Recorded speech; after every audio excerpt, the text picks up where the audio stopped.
You're listening to an Airwave Media Podcast.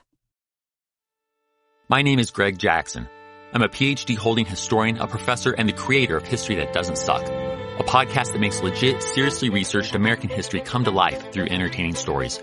Join me for a chronological telling of the United States story, from the Revolution to fractious Civil War, tenacious inventors, brave reformers, and more.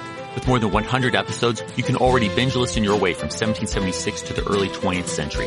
Listen to History That Doesn't Suck on Spotify.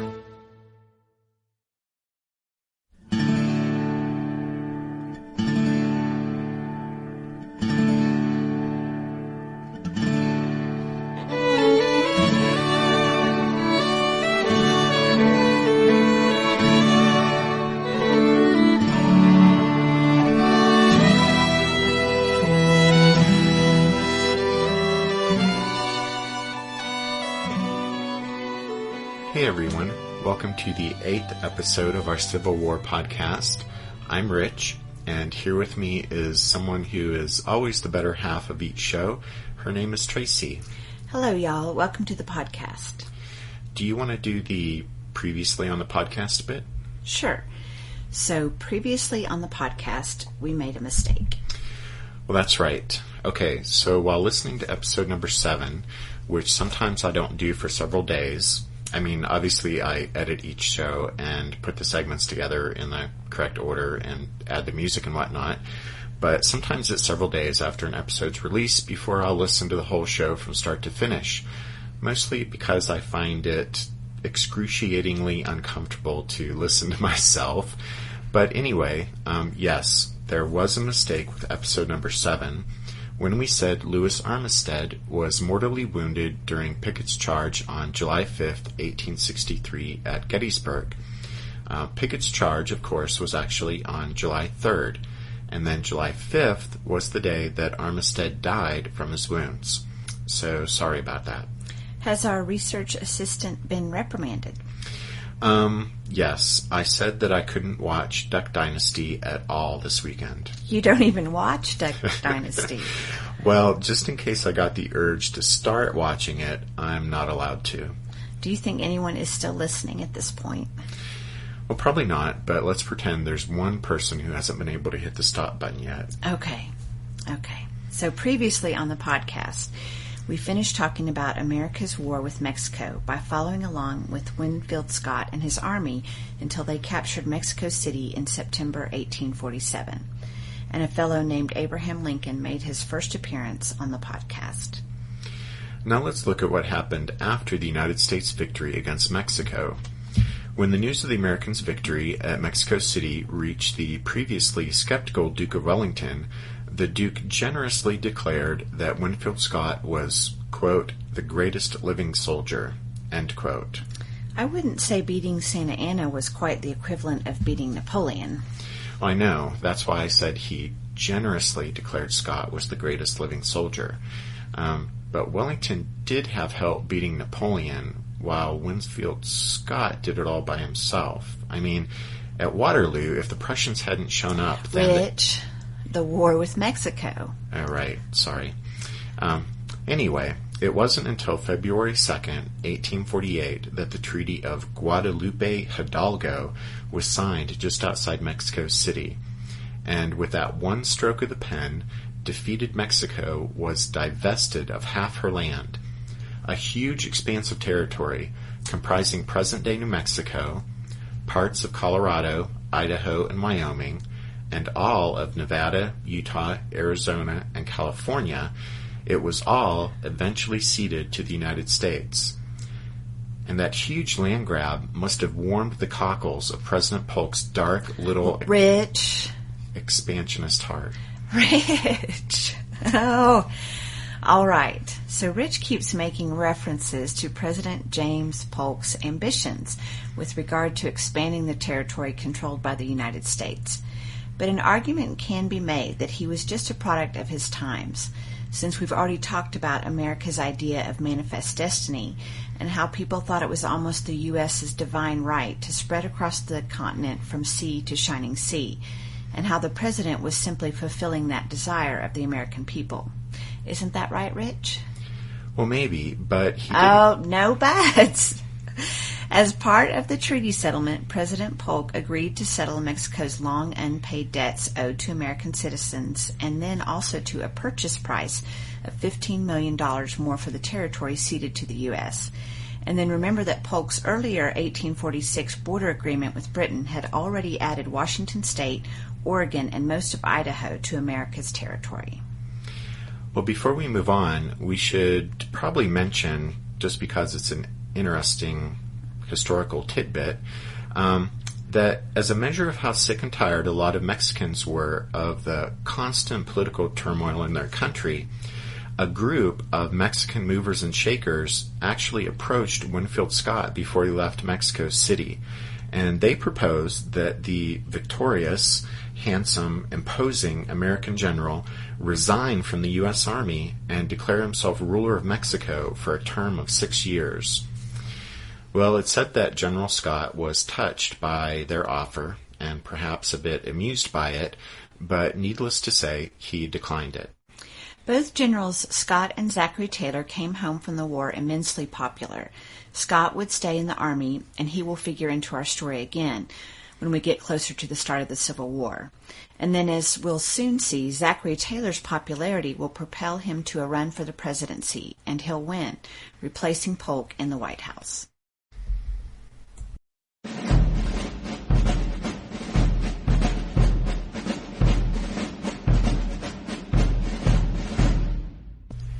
As you guys will remember from our brief discussion of the controversy surrounding the Wilmot Proviso back in episode number 6, the issue of slavery and its expansion had already been linked to the war with Mexico.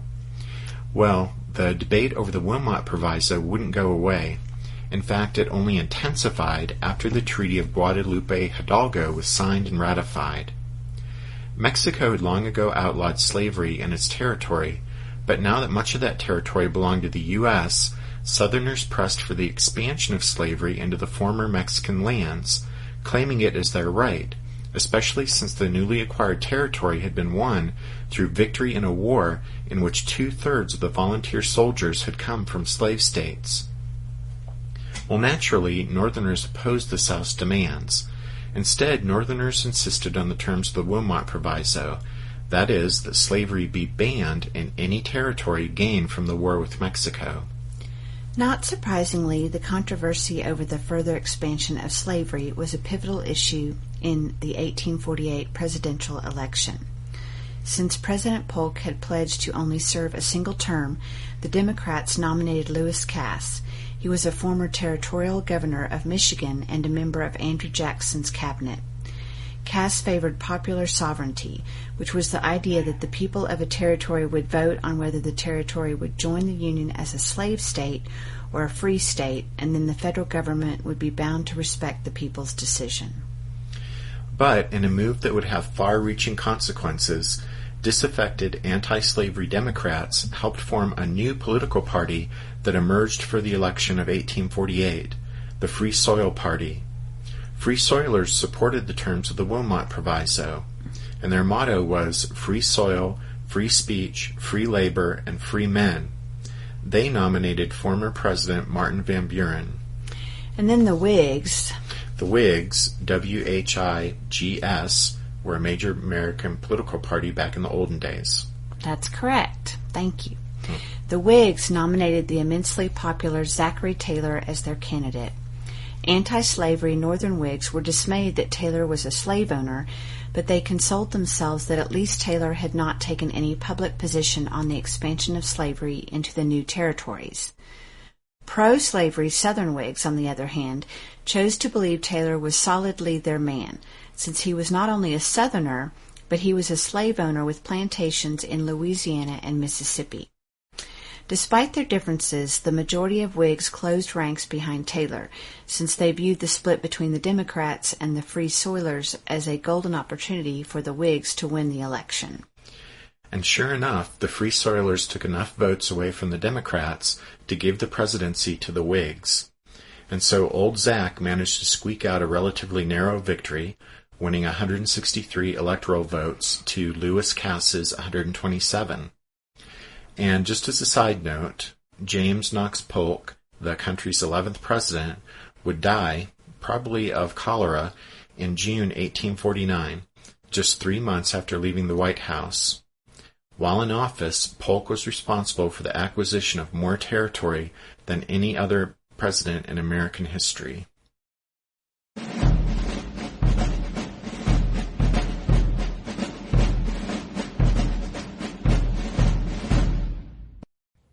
What's something you learned in history class that you feel wasn't the whole truth?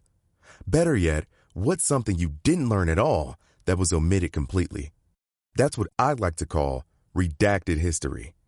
I believe that all history, no matter how good or bad, needs to be told.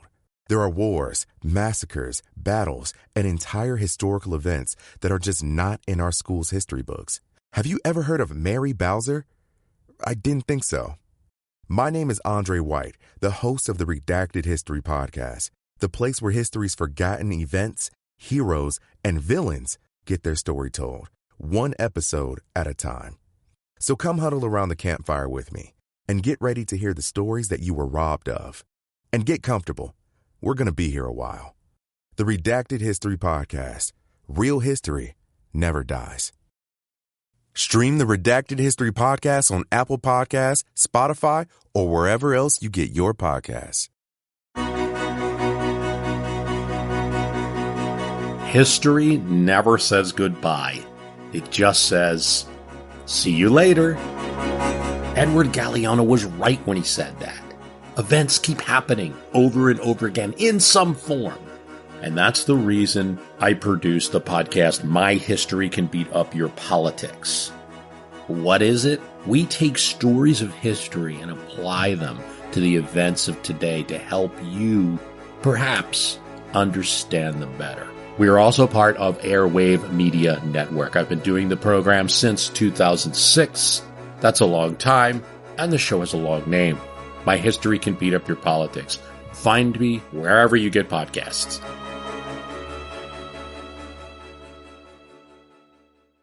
In 1848, while the presidential contest was in full swing back east, a momentous discovery was made out west in California, a discovery that would send America down the road toward disunion and possible civil war.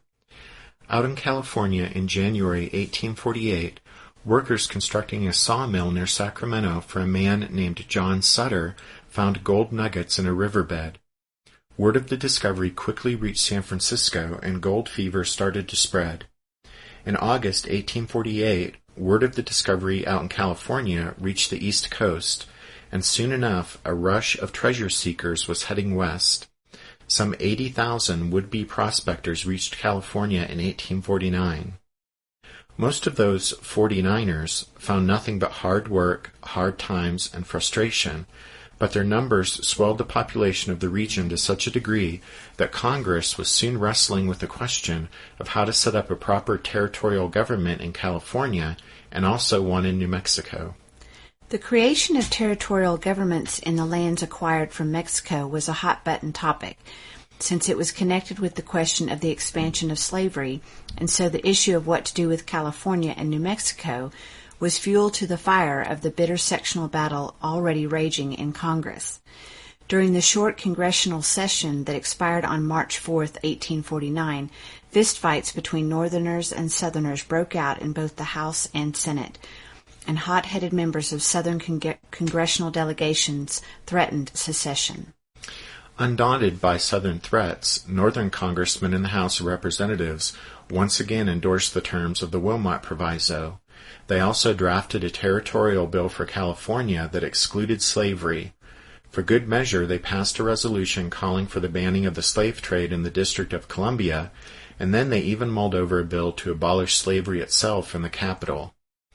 Well, as you might guess, these provocative actions enraged the Southern congressional delegations, and they used their voting power in the Senate to defeat them all. But then when Zachary Taylor took office as the nation's 12th president in March 1849, to everyone's surprise, he had an opinion about the expansion of slavery after all, and it was not an opinion that Southerners liked. You see, his decades of service in the Army had helped old Zach see beyond the narrow scope of sectional concerns and instead had given him a national perspective. Plus, being a rookie, novice politician, Taylor was influenced by anti-slavery Northern Whigs like William Henry Seward of New York. And so President Taylor proposed and put into action a plan that would allow New Mexico and California to bypass the need for territorial organization and instead apply directly for statehood. And Taylor made no bones about the fact that he meant for New Mexico and California to both apply for admission to the Union as free states. Well, Taylor's plan absolutely incensed Southerners. They felt betrayed since they had fully expected that Taylor, as president, would identify himself with their region's interests, especially the expansion of slavery into the territories. And so our old friend John C. Calhoun of South Carolina proposed that a convention of slaveholding states be called as a way of bringing about the unity necessary to protect Southern interests. He said, quote, "I have believed from the first that the agitation of the subject of slavery would, if not prevented by some timely and effective measure, end in disunion." End quote. The governor of Virginia supported Calhoun's call for a Southern convention. The governor told his legislature that if the Wilmot Proviso was approved by both houses of Congress, quote, "then indeed the day of compromise will have passed, and the dissolution of our great and glorious Union will become necessary and inevitable." End quote. Calhoun's convention proposal was approved by all the slaveholding states, and they agreed to meet in Nashville, Tennessee, in June of the next year, 1850. The most extreme of those who planned on attending the convention, that is, the real fire eaters, intended to use the meeting as a forum to initiate the secession of the Southern states. But then in January 1850, an aging and tired 73-year-old Henry Clay of Kentucky once more stepped into the breach and attempted to find a compromise that would accommodate the various competing political interests. He proposed 8 resolutions, and he was hopeful the entire package would pass, since there seemed to be something for everybody. Basically, Clay's plan would 1. Admit California as a free state, 2. Permit the settlers of New Mexico and Utah to use popular sovereignty to decide whether to organize their territories as slave or free states, 3. Ban the slave trade, but not slavery, in the District of Columbia, and 4. Provide for a tougher national fugitive slave law. For almost 6 months, the Senate debated what Clay called his comprehensive scheme. But Clay's compromise didn't satisfy the ailing John C. Calhoun. The old fire eater was too sick in March 1850 to speechify himself, so Calhoun sat in silence, observing the Senate chamber like some sort of gloomy, avenging angel, while he had James Mason of Virginia read his rebuttal of Clay's scheme. Calhoun's speech declared that, quote, "the Southern states cannot remain, as things now are, consistently with safety and honor in the Union." End quote. But by this time there were many in the northern congressional delegations who were tired of making concessions to the South over the issue of slavery, and they were irritated by the South's constant use of disunion as a threat. Younger northern congressmen, men such as Salmon P. Chase of Ohio, Hannibal Hamlin of Maine, and William Seward, were against Clay's scheme. In a speech that infuriated Southerners by daring to question the morality of slavery, Seward condemned Clay's proposals and asserted that the Constitution gave Congress the power to prohibit slavery in the territories. But more importantly, he said, quote, "there is a higher law than the Constitution." End quote. Well, Seward's higher law speech and its condemnation of slavery on moral grounds enraged Southerners. They said it was, quote, "monstrous and diabolical." End quote. And then, adding to the drama playing out in Congress, Daniel Webster surprised many people and drew howls of outrage from anti-slavery newspapers back in his home state of Massachusetts when he took the floor and gave a 3-hour speech endorsing Clay's compromise.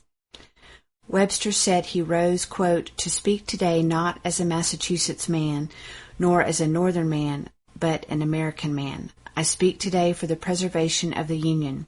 Hear me for my cause." End quote. Webster's eloquence and his earnest desire to save the Union were not enough to save his career and reputation. which in the eyes of many were forever tainted by his willingness to make yet more concessions to the slaveholding states.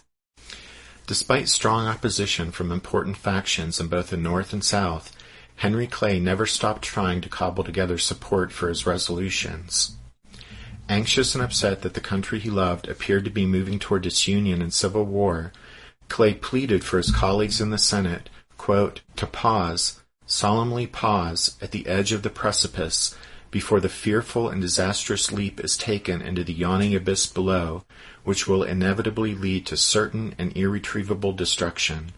End quote. The exhausted and discouraged Clay then said that his prayer was, quote, as the best blessing which heaven can bestow upon me upon earth, that if the direful and sad event of the dissolution of the Union should happen, I may not survive to behold the sad and heart-rending spectacle. End quote. Through all of this turmoil in the halls of Congress, President Taylor had refused to back down, and he still wanted to see California admitted immediately as a free state, and then New Mexico, which was dragging its feet, admitted as a free state when it was ready. When two Southern congressmen, Robert Toombs and Alexander Stephens, both from Georgia, met with Taylor to warn him that the South would never submit to such insults, Old Zack in no uncertain terms told them that he would enforce the country's laws and hang any traitors he caught, including Toombs and Stephens. President Taylor afterward told an associate that he had always thought the North was the aggressor in sectional disputes, but since taking office he had become convinced that Southerners were, quote, intolerant and revolutionary, end quote.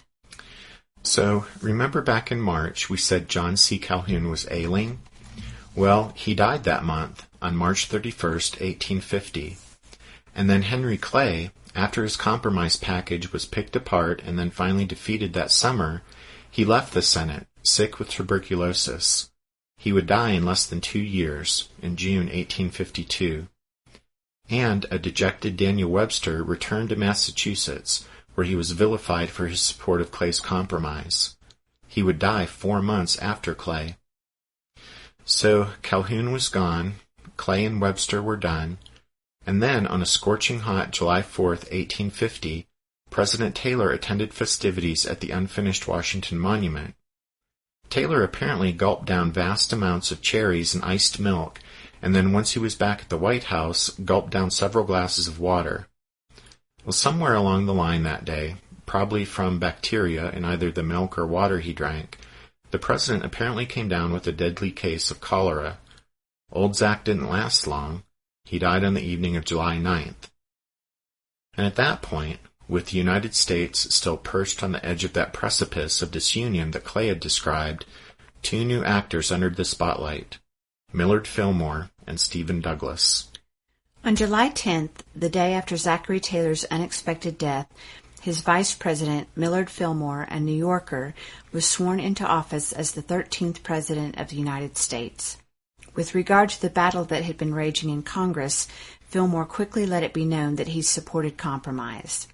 Stephen Douglas, a Democrat and the junior senator from Illinois, confidently seized the opportunity that presented itself now that Calhoun, Clay, and Webster were out of the picture in the Senate, and now that a more flexible chief executive was sitting in the White House. Douglas cleverly remolded Clay's proposals into 5 different bills, and then skillfully built separate coalitions of his fellow Democrats around each of those bills. With President Fillmore doing some arm-twisting behind the scenes to get Whigs to support Douglas's bills, by mid-September, Douglas's compromise package had been passed by Congress, signed by the President, and had become law.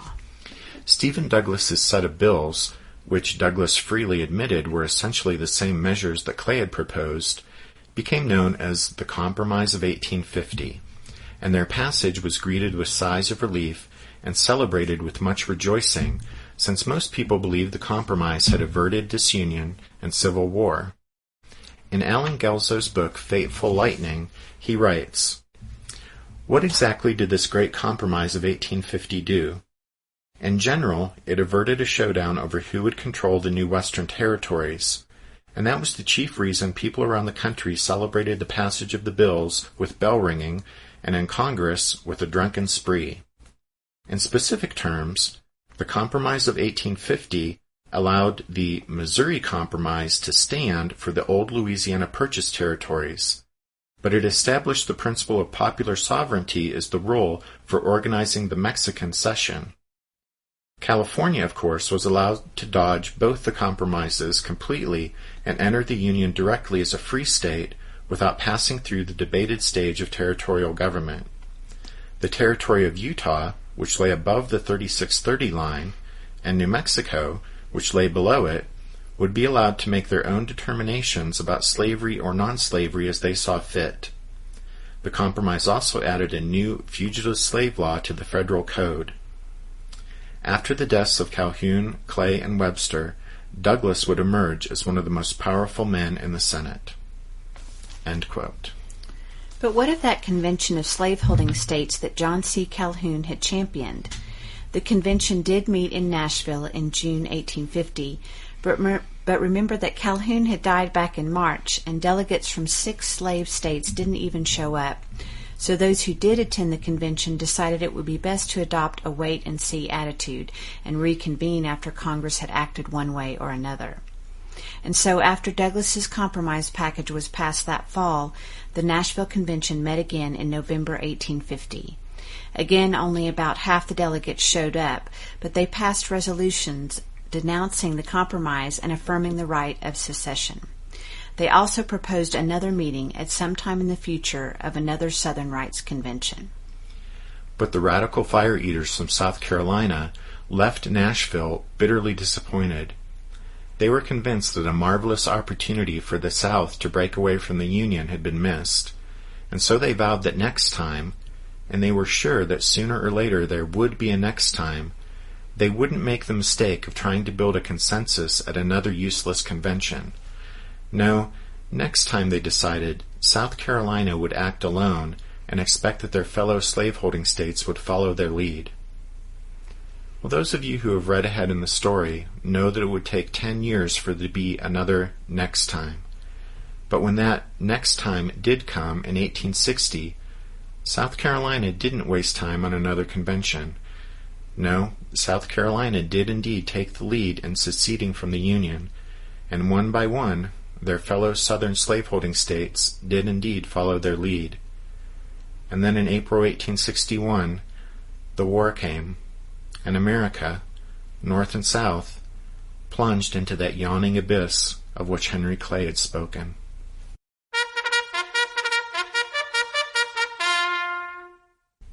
That means it's time for this episode's book recommendation. Our recommendation for this episode is At the Edge of the Precipice, Henry Clay and the Compromise That Saved the Union by Robert V. Remini. The inside cover of this book says, in 1850, America hovered on the brink of disunion. Tensions between slaveholders and abolitionists mounted as the debate over slavery grew rancorous. The addition of vast new territory in the wake of the Mexican War had prompted northern politicians to demand that new states remain free. In response, Southerners boldly threatened to secede from the Union. Only Henry Clay, America's great compromiser, could keep the Union together. In At the Edge of the Precipice, prize-winning historian Robert V. Remini offers a fascinating recounting of the Compromise of 1850, a titanic act of political will that only a skillful statesman like Clay could broker. Although the compromise would collapse 10 years later when the nation plunged into civil war, Clay's victory in 1850 ultimately gave the North much-needed time to build its industrial might so that it could defeat the South once secession was at hand. It also gave the North time to find a leader, Abraham Lincoln, who had the capacity and resolve to successfully reunite the country. A masterful narrative by a major historian, At the Edge of the Precipice is a portrait of political leadership at its finest and a timely reminder of the importance of bipartisanship in a bellicose age. You can find all of our book recommendations on the show's website, which is www.civilwarpodcast.blogspot.com. On the website, you can also find a link to the show's Facebook page, which we hope you check out sometime, since besides updates when we release new episodes, there on Facebook we're also doing some creative stuff with Civil War related quotes and facts. And while you're there on the show's Facebook page, be sure to like us. Okay, so as we close, we'll remind you that the music we use to start and end each episode is from the song Midnight on the Water and is used by permission of Spiritwood Music. We thank them for that, and thank all of you for listening to episode number 8 of The Civil War, 1861 to 1865, a history podcast. We hope you'll join us again next time, but until then, take care. Thanks, everyone. Bye.